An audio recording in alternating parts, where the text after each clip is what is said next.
İbrahim alayhissalom Alloh taborak va taoloning buyrug'i bilan u zotning amriga muvofiq mana bu Ka'batullohni bino qiladi.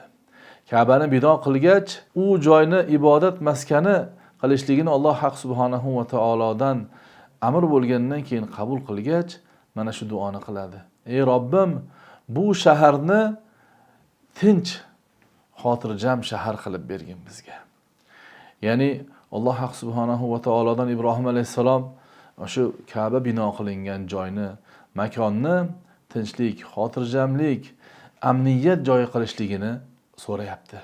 Endi bu yerda bir savol tug'iladi. Asli inson tabiati o'laroq bu dunyoga muhabbat bilan yaratilgan. Dunyosini obod qilish uchun harakat qiladi.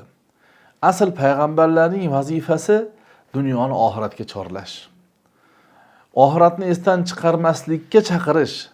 Insonni-ku qo'yib qo'ysa, hayoti davomida turadi, ko'zi ochilgach, oyoqqa yurishni boshlagach, o'ziga uy joy qilishlikka, o'ziga chiroyliroq turmush yaratishga harakat qiladi. Alloh taborak va taoloning taqsimiga qarab turib, har bandaga har xil rizq beriladi, har xil holat beriladi. Lekin payg'ambarlar endi mana shu insoniyat dunyoga mukkasidan ketmasin, oxirat borligini unutmasin, Robbisini unutmasin, ertaga qiyomat kuni borligini, u kunda hisob kitob borligini unutmasin deb turib oxiratni eslatish uchun keladi.